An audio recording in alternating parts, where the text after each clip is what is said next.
सद्गुरु साईनाथ महाराज की जय। अध्याय 1। वंदना। गेहूं पीसने वाला एक अद्भुत संत। गेहूं पीसने की कथा तथा उसका तात्पर्य। पुरातन पद्धति के अनुसार श्री हेमानपंत श्री साईं सचरित्र का आरंभ वंदना द्वारा करते हैं। प्रथम श्री गणेश को साष्टांग नमन करते हैं, जो कार्य को निर्विघ्न समाप्त कर उसको यशस्वी बनाते हैं और कहते हैं कि श्री साईं ही गणपति है। दूसरा फिर भगवती सरस्वती को, जिन्होंने काव्य रचने की प्रेरणा दी, और कहते हैं कि श्री साईं भगवती से भिन्न नहीं है, जो कि स्वयं ही अपना जीवन संगीत बयान कर रही हैं। फिर ब्रह्मा, विष्णु और महेश, जो क्रमशः उत्पत्ति, स्थिति और संहार करता है, और कहते हैं कि श्री साईं और वे अभिन्न हैं। वे स्वयं ही गुरु बनकर भवसागर से पार उतार देंगे। फिर अपने कुल देवता श्री नारायण आदिनाथ की वंदना करते हैं, जो कि कौनकन में प्रकट हुए। कौनकन वह भूमि है जिसे श्री परशुराम जी ने समुद्र से निकालकर स्थापित किया था।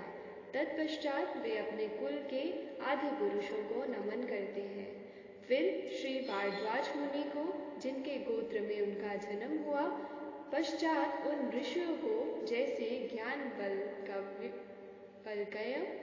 भृगु, पाराशर, नारद, वेदव्यास, सनक, सनंदन, संत कुमार, शुक, शौनक, विश्वामित्र, वशिष्ठ, वामदेव, जैमिनी, वैशन्यपायन,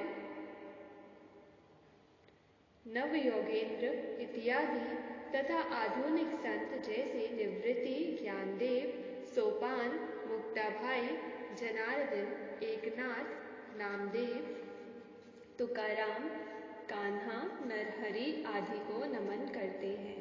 फिर अपने पितामह सदाशिव, पिता रघुनाथ और माता, जो उनके बचपन में ही गत हो गई थी। फिर अपनी चाची को, जिन्होंने उनका वरण पोषण किया, और अपने प्रिय भ्राता को नमन करते हैं। फिर पाठकों को नमन करते हैं, जिनसे उनकी प्रार्थना है कि वे एकाग्रचित होकर कथामृत का पान करें।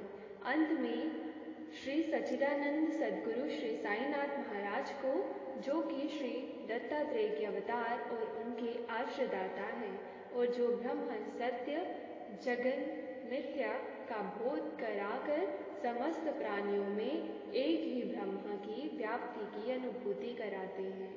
सर्वश्री पाराशर, व्यास और शांडिल्य आदि के समान भक्ति के प्रकारों का संक्षेप में वर्णन कर अब ग्रंथकार महोदय निम्नलिखित कथा प्रारंभ करते हैं। गेहूं पीसने की कथा।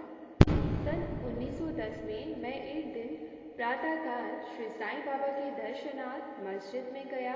वहाँ का विचित्र दृश्य देख मेरे आश्चर्य का ठिकाना न रहा कि श्री साईं बाबा मुंह हाथ धोने के पश्चात चक्की पीसने की तैयारी करने लगे। उन्होंने फर्श पर एक टाट का टुकड़ा बिछा, उस पर हाथ से पीसने वाली चक्की रखी। उन्होंने कुछ गेहूं डालकर पीसना आरंभ कर दिया। मैं सोचने लगा कि श्री साईं के चक्की पीसने से क्या लाभ है। उनके पास तो कोई है भी नहीं, और वे अपना निर्वाह भी भिक्षा वृत्ति द्वारा ही करते हैं। इस घटना के समय वहां उपस्थित अन्य व्यक्तियों की भी ऐसी ही धारणा थी, परंतु उनसे पूछने का साहस किसे था। बाबा के चक्की पीसने का समाचार शीघ्र ही सारे गांव में फैल गया, और उनकी ये विचित्र लीला देखने हेतु तत्काल ही नर नारियों की भीड़ मस्जिद की ओर दौड़ पड़ी। उनमें से 4 निडर स्त्रियां भीड़ को चीरती हुई ऊपर आई और बाबा को बलपूर्वक वहां से हटाकर उनके हाथ से चक्की का घूंटा छीनकर तथा उनकी लीलाओं का गायन करते हुए उन्होंने गेहूं पीसना प्रारंभ कर दिया। पहले तो बाबा क्रोधित हुए, परंतु फिर उनका भक्तिभाव देख वे शांत होकर मुस्कुराने लगे। पीसते पीसते उन स्त्रियों के मन में ऐसा विचार आया कि बाबा के ना तो घर द्वार है और ना इनके कोई बाल बच्चे हैं तथा ना कोई देख रेख करने वाला ही है। वे स्वयं भिक्षावृत्ति द्वारा ही अपना निर्वाह करते हैं, अतः उन्हें भोजन आदि के लिए आटे की आवश्यकता ही क्या है। बाबा तो परम दयालु हैं, हो सकता है कि ये आटा वह हम सब लोगों में ही वितरण कर दे। इन्हीं विचारों में मग्न हो रहकर गीत गाते गाते ही उन्होंने सारा आटा पीस डाला।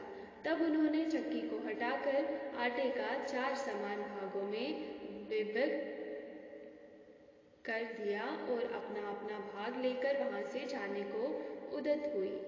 अभी तक शांत मुद्रा में निमग्न बाबा तत्क्षण ही क्रोधित हो उठे और उन्हें अपशब्द कहने लगे। स्त्रियों, क्या तुम पागल हो गई हो?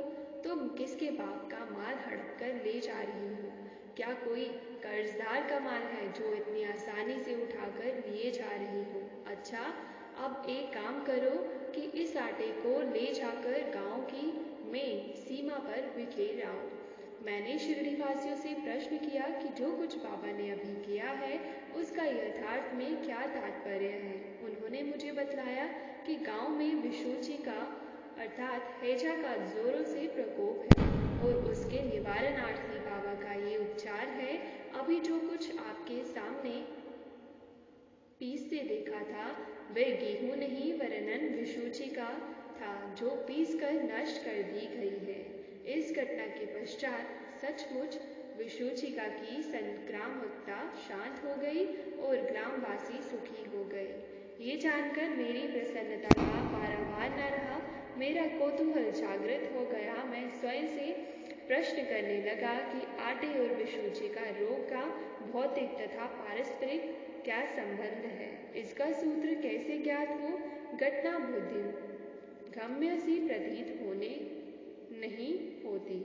अपने हृदय की संतुष्टि के हेतु इस मधुर लीला का मुझे 4 शब्दों में महत्व अवश्य प्रकट करना चाहिए।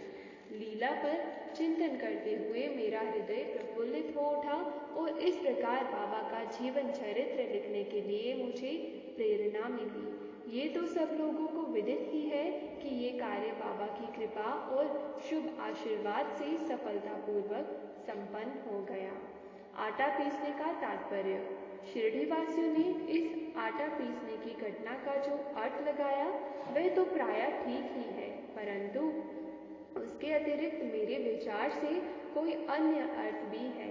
बाबा शिरडी में 60 वर्षों तक रहे और इस दीर्घ काल में उन्होंने आटा पीसने का कार्य प्रायः प्रतिदिन ही किया। पीसने का अभिप्राय गेहूं से नहीं वरन अपने भक्तों के पापों, दुर्भाग्यों, मानसिक तथा शारीरिक तापों से था। उनकी चक्की के 2 पाटों में ऊपर का पाट भक्ति तथा नीचे का कर्म था।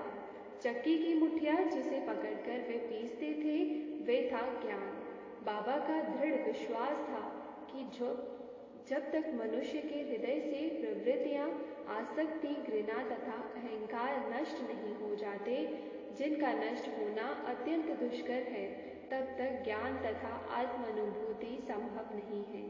ये घटना कबीर दास जी की इसके तदनुरूप घटना की स्मृति दिलाती है। कबीर दास जी एक स्त्री को अनाज पीसे देकर अपने गुरु निपट निरंजन से कहने लगे कि मैं इसलिए रुदन कर रहा हूँ कि जिस प्रकार अनाज चक्की में पीसा जाता है उसी प्रकार मैं भी भवसागर रूपी चक्की में पीसे जाने की यातना का अनुभव कर रहा हूँ। उनके गुरु ने उत्तर दिया कि घबराओ नहीं, चक्की के केंद्र में जो ज्ञान रूपी दंड है उसी को दृढ़ता से पकड़ लो। जिस प्रकार तुम मुझे करते देख रहे हो उससे दूर मत जाओ, बस केंद्र की ओर ही अग्रसर होते जाओ और तब ये निश्चित है कि तुम इस भवसागर रूपी चक्की से अवश्य ही बच जाओगे। श्री सद्गुरु साईनाथार्पणमस्तु। शुभम भवतु। अध्याय प्रथम संपूर्णम्।